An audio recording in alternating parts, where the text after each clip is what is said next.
put out those pictures of the dude pulling his pants down and it looked like some gay act that was going on, he got on the phone. He said, "It just goes to show you how far the homosexual movement within hip hop and sports still needs to go." Put out those pictures of the dude pulling his pants down, and it looked like some gay act that was going on. He got on the phone, he said, just goes to show you how far the homosexual movement within hip-hop and sports still needs to go in the wake of recent assault allegations against Diddy.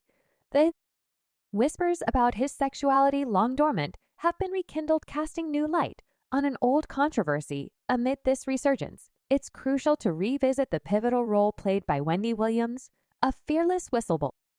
Lower in the saga, her audacious allegations in 1998 set the stage for what would become a decades-long feud intertwining personal vendettas with industry-wide repercussions. Do it before I seen him even tell people on the phone.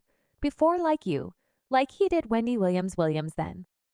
A bold radio personality dared to voice a claim that sent shockwaves through the hip-hop community. She suggested that Diddy might be homosexual, a statement that at the time carried significant weight and potential for backlash. This wasn't just a scoop or a sensational bit of gossip. It was a seismic jolt to an industry governed by certain unspoken codes. Diddy's response to these allegations was swift and severe. She was practically burned at the stake. For I'm talking about such, and now it's all come full circle, allegedly. This group was total signed to Bad Boy Records, a physical manifestation of the conflict that had erupted. When I get back to New York City, if she's on the radio station, he's talking to a radio executive. The attempts to silence Williams reportedly went beyond physical intimidation. Gan Deal, a close associate of Diddy, detailed how Diddy used his clout to orchestrate Williams' professional downfall, moving her from her New York show to a less prominent role in Philadelphia, the New York City Wendy. Williams was in Philly at a news station. This strategic demotion was a calculated move to damage her rising career. Diddy was relentless. He wouldn't just let it go. He wanted her out, and he made sure of it. Deal remarked, underscoring the intensity of his efforts to erase Williams from the industry landscape.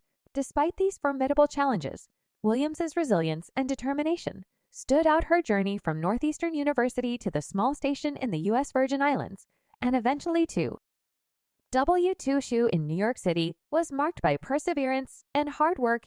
He said, "Nobody that I deal with, nobody that I know is going to do anything with y'all, no business at all." Her ability to bounce back was evident. After being fired from W2, she continued her career at WBG and later at Wars, where she began her infamous segment dish, The Dirt. Williams' comeback culminated in her becoming the highest-rated host in her time slot in the New York City market. By 1993, her story is a testament to her tenacity in the face of adversity and a relentless pursuit of truth in an industry that often values silence over sincerity. The long-standing feud with Diddy found a semblance of resolution in 2017 when he appeared. Read on Williams' talk show, I Got Ing, in a moment of reconciliation. Williams acknowledged the conflict, saying, "I know I pissed a lot of people off, including you. But this is a full circle moment." Diddy's presence on her show and his openness in discussing personal topics marked a significant chapter in their tumultuous relationship, but in the ever-evolving story of Diddy public persona and the rumors surrounding his sexuality, Williams stands as a key figure, a whistleblower whose voice helped shape the narrative and continues to resonate in the unfolding saga. And the only person that really put their hands on women really is people who have men who have feminine traits. So you know it really takes a coward to put his hands on a woman. A deeper exploration into his relationships reveals a maze of allegations and mysteries. The recent accusations against the hip-hop mogul Shah Diddy Combs paint a starkly contrasting picture to his public persona, one of a doting father and a successful businessman. And let's delve into the hidden truths behind Diddy's relationships, his pattern of dating women, and the alleged violence entwined within these liaisons, all while managing to father 7 children with 4 different women, yet never tying the knot. The cascade of allegations begins with Cassie A., former rip singer under Diddy's label Bad Boy Record, words the lawsuit she filed in federal court on November 16. The accuses Diddy of a decade-long pattern of abuse. Her words paint a harrowing picture. Allegatish.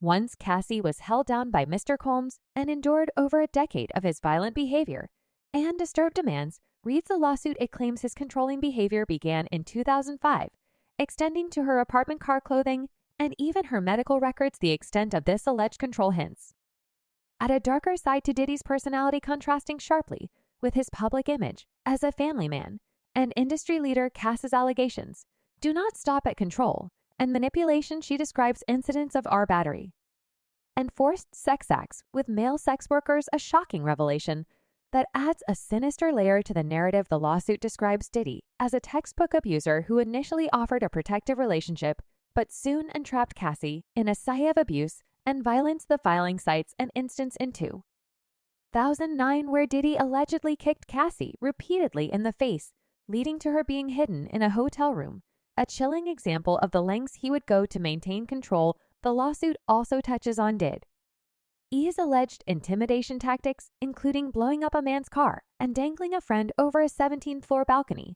These acts of violence, whether true or not, contribute to a growing public perception of Diddy as a figure meeting controversy and alleged criminality in a startling revelation. The lawsuit alleges that Diddy forced Cassie to participate in freak-offs or non-consensual sex encounters with male sex workers.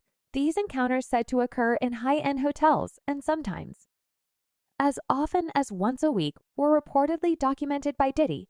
This aspect of the allegations, if true, paints a disturbing picture of a man using his power and influence to exploit and degrade.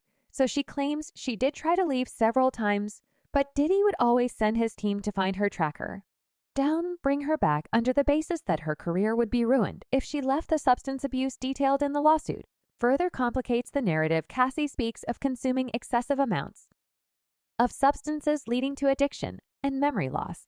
These substances, she claims, were a coping mechanism to dissociate from the horrific encounters. The fact that messy results were allegedly sent directly to Diddy rather than Cassie herself underscores the extent of his control. The lawsuit's claims extend to Diddy's retaliatory actions against those he perceived as threats. Kid Cudi, who briefly dated Cassie, allegedly became a target.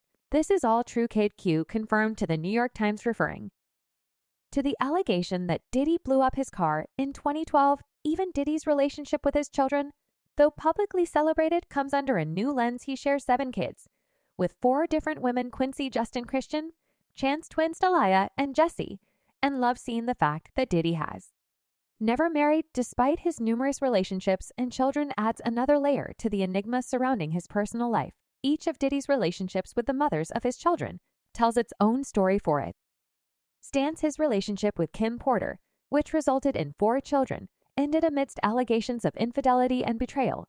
About the birth of his daughter Chance with Sarah Chapman occurred while he was still with Porter, leading to their eventual split. The same thing broke him was going through the same thing, the beatings. You know what I'm saying? These complex relationship dynamics contribute to the growing narrative of Diddy's troubled personal life.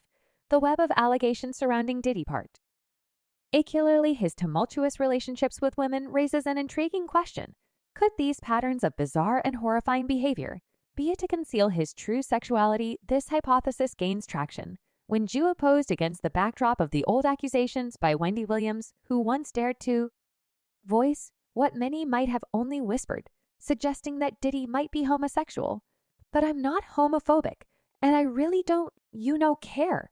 You know what I'm saying? I'm bad at the game, and it's probably hilarious. I would love Diddy's vehement reaction to Williams' allegations, including alleged physical intimidation and efforts to sabotage her career, suggests a level of defensiveness that goes beyond mere celebrity ego. His response was not just an act of denial, but an aggressive campaign to silence and discredit. This extreme reaction could be perceived as an attempt to hide something more profound, a secret that Diddy felt compelled to protect at all costs. Diddy's public reputation is done. It's done. Yeah? And if he wants the pattern of Diddy's relationships with women, marred by allegations of abuse and control, adds another layer to this narrative. His inability to maintain long-term relationships despite having children with multiple women is atypical, especially considering his status and resources. The nature of these relationships, as described in Cassie's lawsuit, paints a picture of a man more interested in control and power than in genuine companionship or love. These relationships, some might speculate, could have been carefully curated to maintain a heterosexual public persona, overshadowing any underlying truths about his sexuality. This speculation gains further weight When considering the industry Diddy belongs to, the hip-hop community historically has not been the most welcoming environment for openly homosexual individuals, to maintain a certain image, one that aligns with the traditionally masculine and heterosexual norms of the industry, might have pressure Diddy to conform.